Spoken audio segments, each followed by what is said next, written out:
PUC champion. So your FA-1 exam is there and I am here as the morning revision with all important questions quickly under 30 minutes. So if you want a quick revision, definitely this is going to be very helpful. But before I start, just want to request you, if you have not yet subscribed, don't forget to subscribe and like this video, because obviously we will be bringing a lot more content for all of you in future. So let's start.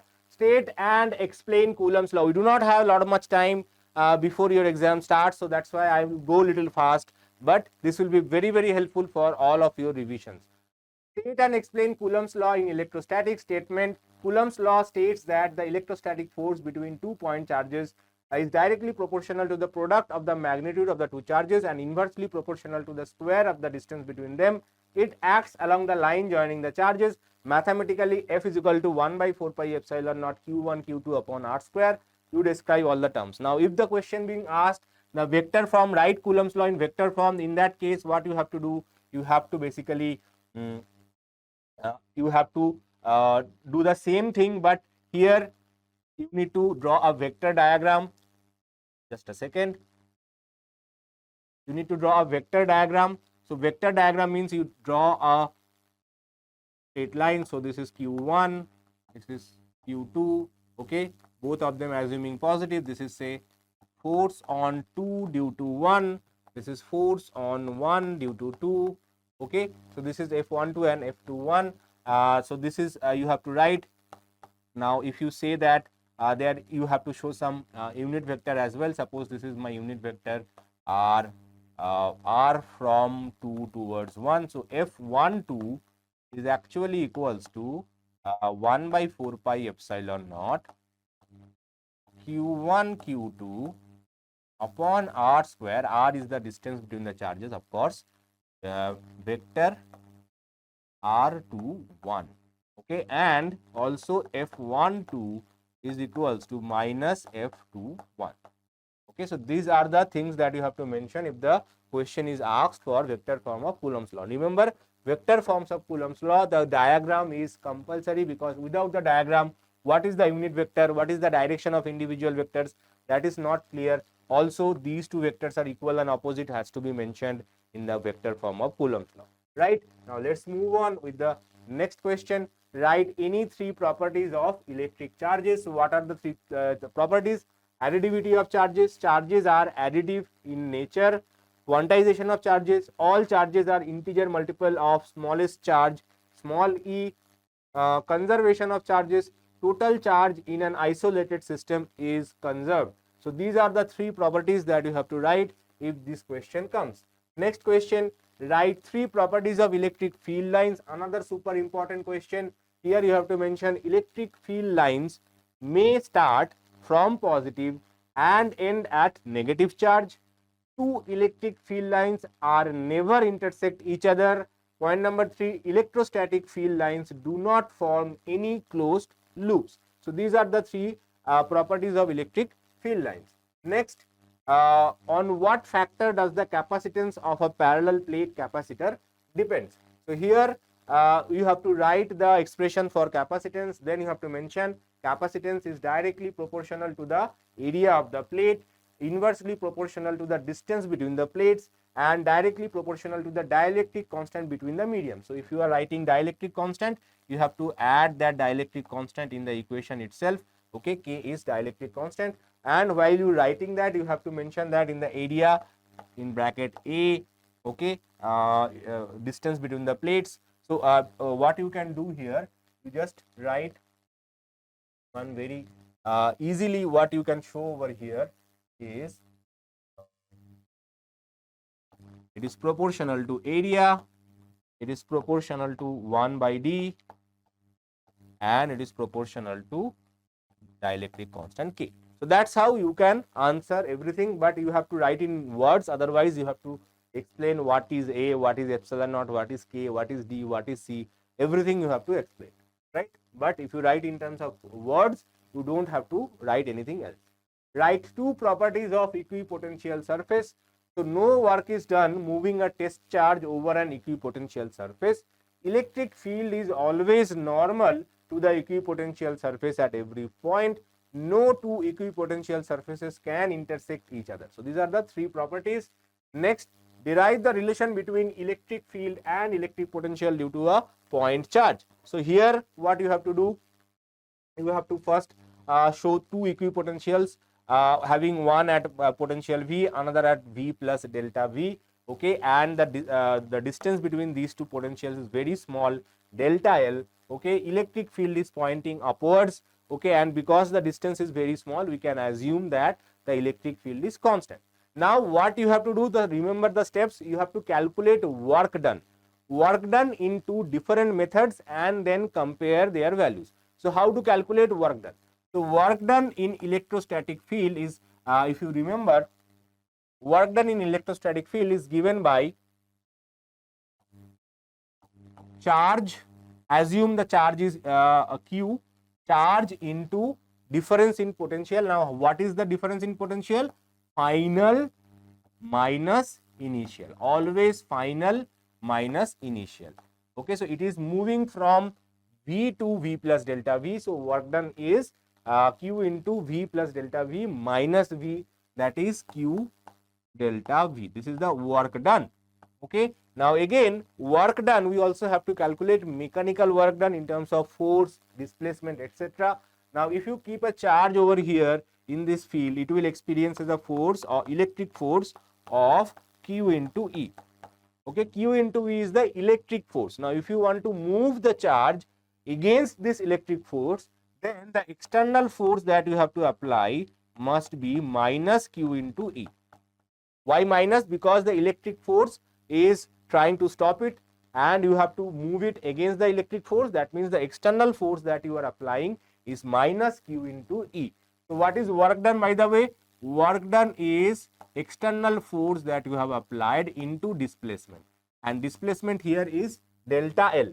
Displacement here is delta L, right? So just put that value, delta L. Okay, now what is this F external? It is minus Q into E into delta L, right? So this is equation number 2. This is equation number 1. Now if you compare 1 and 2, what you can write? Q into delta V, two work done into different work done moving a charged particle from one point to another in two different methods should not change, right? So because it's a conservative field, the work done should not depend on the method with which you are calculating it. So these two work done must be same. So Q into delta V minus equals to minus Q into E into delta L, or Q cancels, and we get E equals to minus delta V upon delta L. Okay, so this is the derivation, simple easy derivation.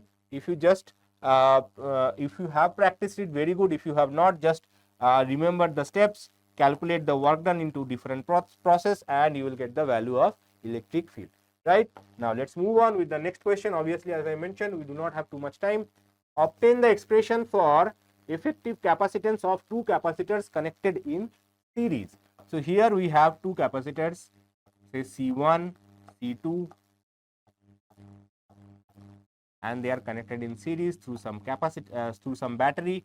Now in series combination, always remember the charge that is flowing in the circuit remains same. Okay, so total charge must be same. Voltages across these capacitors can be different. So here the capacitor 1 has a voltage V1, capacitor 2 has a voltage V2. Total voltage you have applied is V. Now conservation of energy gives us that V is equal to V1 plus V2.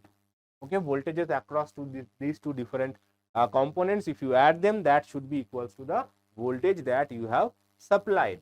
Now if you replace this with the equivalent circuit will have only one capacitor no matter what. Okay, for all types of combination, equivalent capacitance will always be same. It will have the same voltage as the source voltage and same charge as that is flowing in this particular case. Now what is the formula that we need to use? We need to use Q is equal to C1 V1, okay, or V1 equals to Q upon C1. Similarly, V2 equals to Q upon C2. Q is equal to CV, that is the capacitor equation. Okay, for every capacitor, Q is equal to CV is obeyed.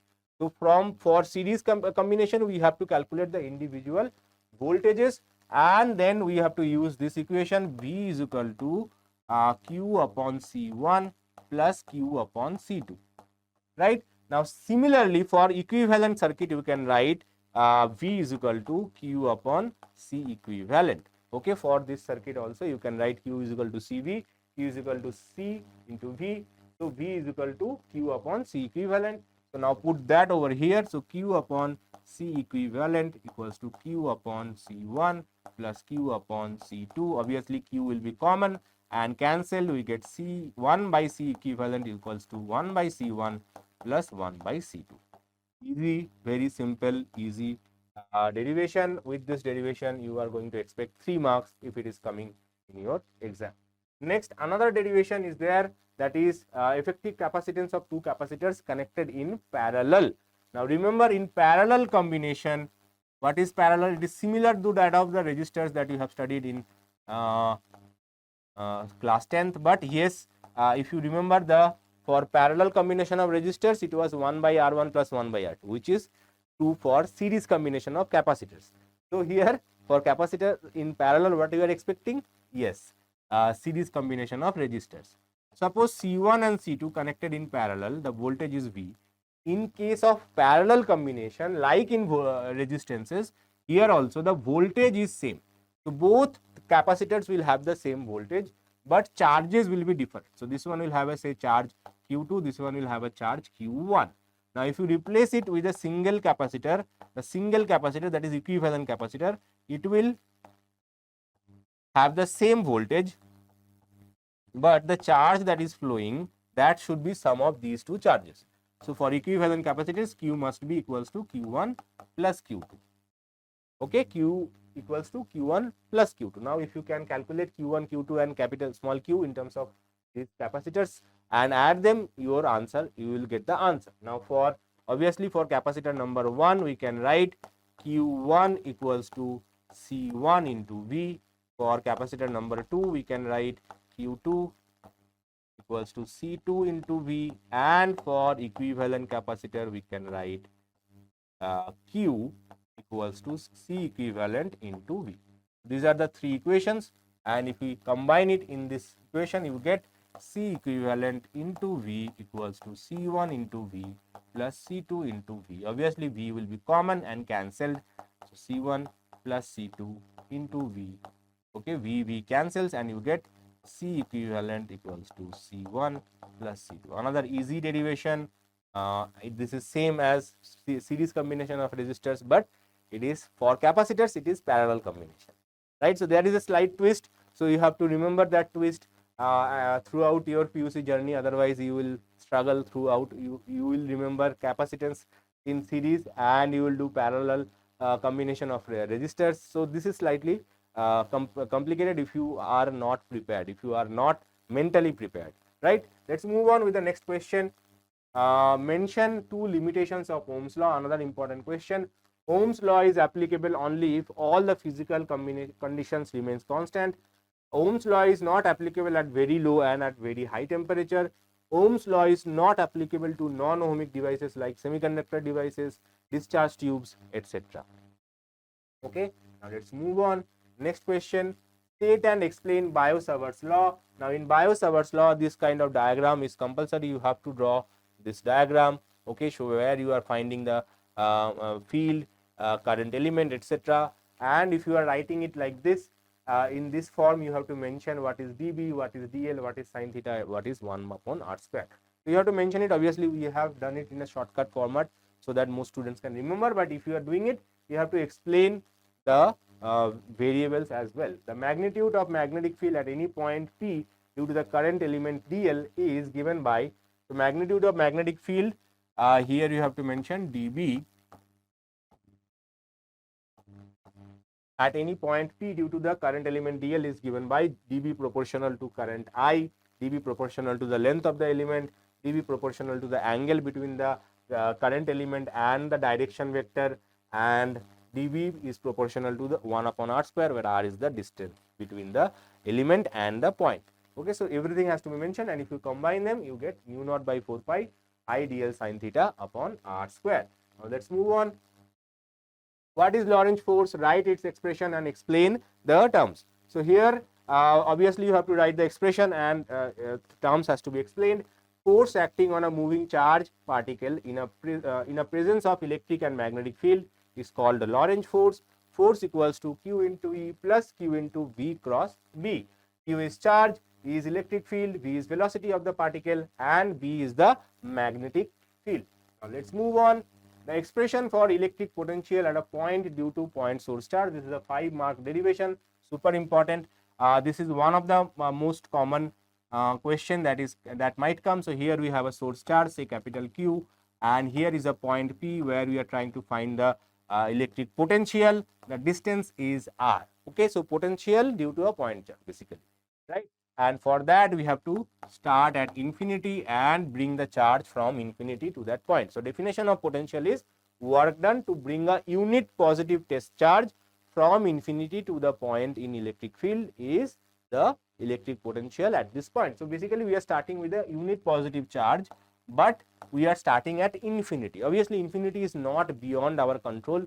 So what we have to do, we cannot start with infinity, we have to start with somewhere in the middle. Okay, it started from infinity and it reaches somewhere where it is not yet to reach the our destination. Say this point is A, this point is B, the distance between them is dx. Okay, and that point is located at a distance of x from the source charge. Okay, so these are the things that you have to start with. This distance, we will assume this distance is very small.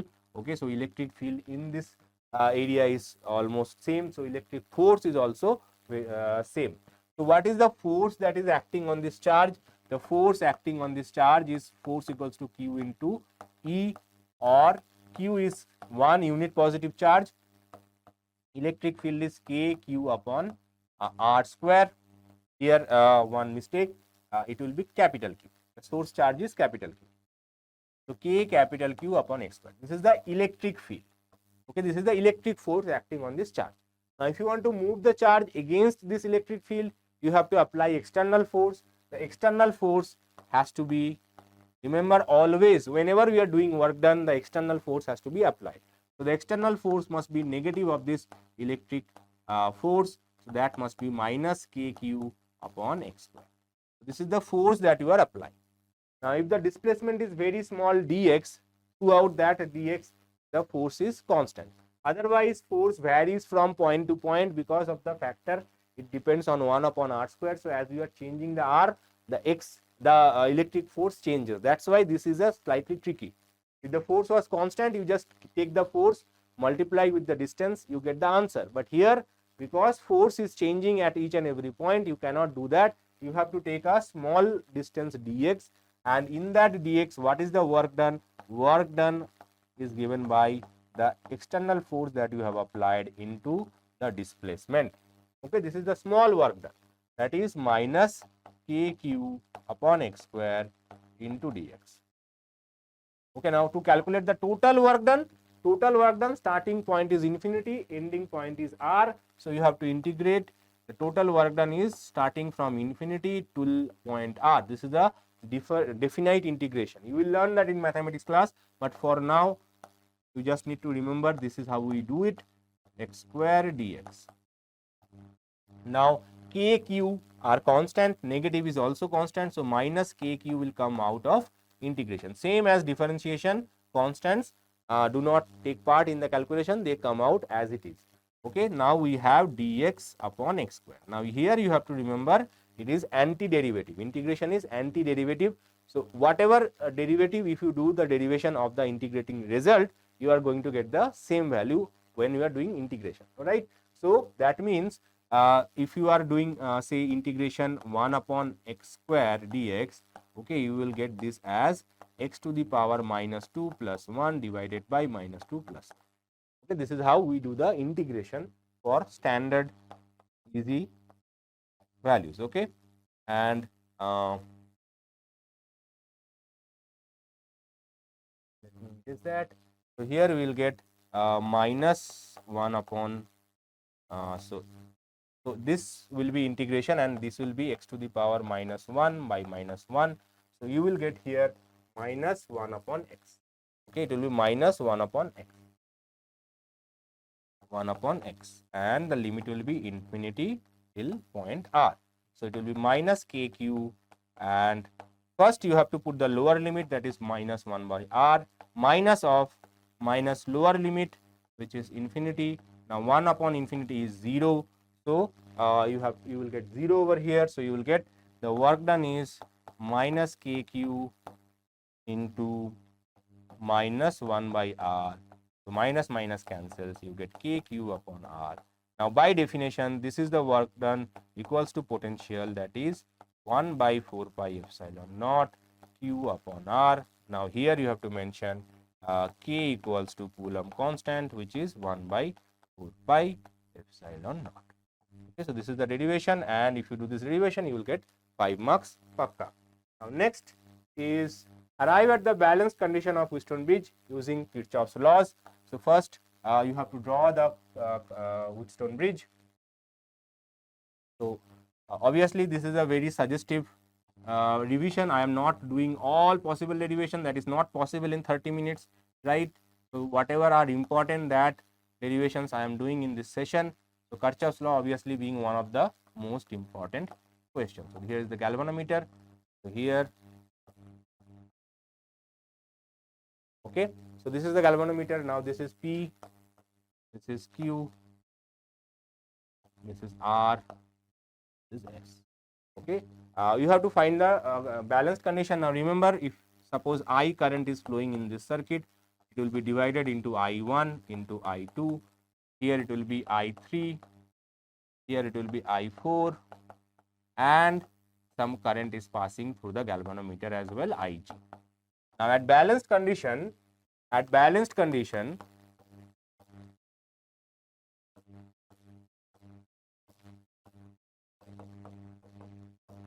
okay, the current through the galvanometer is 0.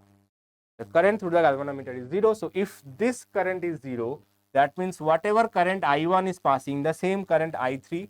Okay, so I1 and I3 should be same. So that means I1 should be equals to I3, because suppose 2 ampere current is passing over here, but through the galvanometer 0 ampere current is passing. That means the same 2 ampere current has to pass through Q as well, right? There is no other way. So that means I1 and I3 should be same. Similarly, I2 and I4 should be same, because no current is getting added over here. So I2 should be equals to I4. Now you apply the you have to apply Kirchhoff's current law, Kirchhoff's voltage law in this loop A, B, C, D. Okay, first loop A, B, C, A, B, D, A, A, B, D, A. Okay, A, B, D, A, you apply the formula and you get I1 into P.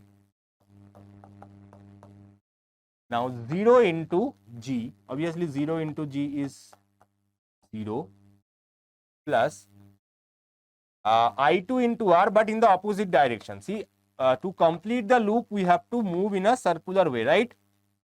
This is the loop. Now when we are going from D to A, the current is coming this side, but we are moving from opposite direction. So it will be minus I2 into R. Okay, and there is no battery connected, that means it will be equals to 0. So we can say I1P equals to I2R. This is my equation number 1. Okay, if you apply same thing at the loop B, C, D, B, okay, if you do the same thing at a loop B, C, D, B, okay, you can write, you will get I3 into Q equals to I4 into S. Okay, same way. Similarly, you can write even similarly also. You don't need to do this mathematics, because you have done it, it is so similar. This one into this one is equals to this one into this one. That means this into this should be equals to this into this, right? That is for sure, right? This is not I4, this is IG. IG is 0. Okay, now you put this I1 is equal to I3. So instead of I3, you write I1 into Q. and I4 equals to I2. So instead of I4, you write I2. Okay, this is my equation number 2. Now divide 1 by 2. 1 divide 2, you get P I1P divided by I1Q equals to I2R divided by I2S. Okay, so you divide this quantity by this quantity and this quantity by this quantity. So obviously I1, I1, I2, I2 cancels and you get P upon Q equals to R upon S. This is the balanced condition of Wheatstone bridge, right? Easy derivation. If you have to practice it few times, but yes, that is doable. Find the equivalent EMF and internal resistance when two cells are connected in series. Now parallel is also there, but parallel can be tricky. Parallel one I will not be doing today. Okay, I will just do the series one. Series one is important. So here we have two cells, E1, E2, R1, R2, and this one is the external resistance, capital R. Okay. Now you have to find the equivalent resistance of this combination. How quickly you can do it. Okay. So remember that in a series combination, the current through each and every component is same. Okay. And again, if you apply Kirchhoff's law, we can do that. So each and every component will have the same current. So we will start with the external resistance IR plus the internal resistance IR1 plus IR2, and that should be equals to the sum of the EMFs E1 plus E2. Okay, from here you get IR equals to E1 plus E2 minus I into R1 plus R2. This is my equation number 1. Now, using the same logic, you have to draw an equivalent circuit. Equivalent circuit as same as capacitors and resistance, only one of them will be there. Okay, instead of multiple, only one will be there. So equivalent EMF and equivalent resistance, this one external resistance will be same in this case. Okay, so basically we are replacing these two cells with the one cell, right, and that we are calling equivalent cell. Now what to do here? Here you have to do IR for equivalent circuit.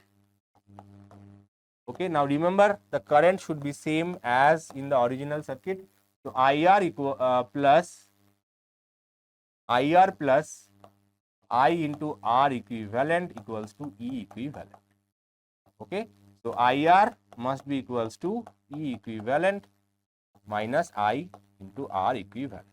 Okay, now if you compare equation 1 and equation 2, if you see that both side, left hand side, both side we have IR, on right hand side we have one this term and one term with I. So here also we have one normal term minus I into another term. So these two terms must be equal and these two terms must be equal. So comparing the coefficients, we can write E1 plus E2 must be equals to E equivalent and R equivalent must be equals to R1 plus R2. This is the series combination of cells. Okay, so this is it. This is the end of today's session. I hope I have able to revise most of the important questions in quickly less than 30 minutes time, right? I hope this will be one of these questions will definitely be coming in derivations as well as the 2-3 marker question. All the important questions I have covered, and you should be able to answer all these questions in your FA1 test. And let me know in the comment section below that if you are watching in the morning or not, and how many questions did came in your FA1 if you are after watching this video, right? I hope this helps, and I will be back as I mentioned in future with all the KCET preparation as well as PUC preparation. So don't forget to subscribe to our channel if you have not yet subscribed. Till then, bye.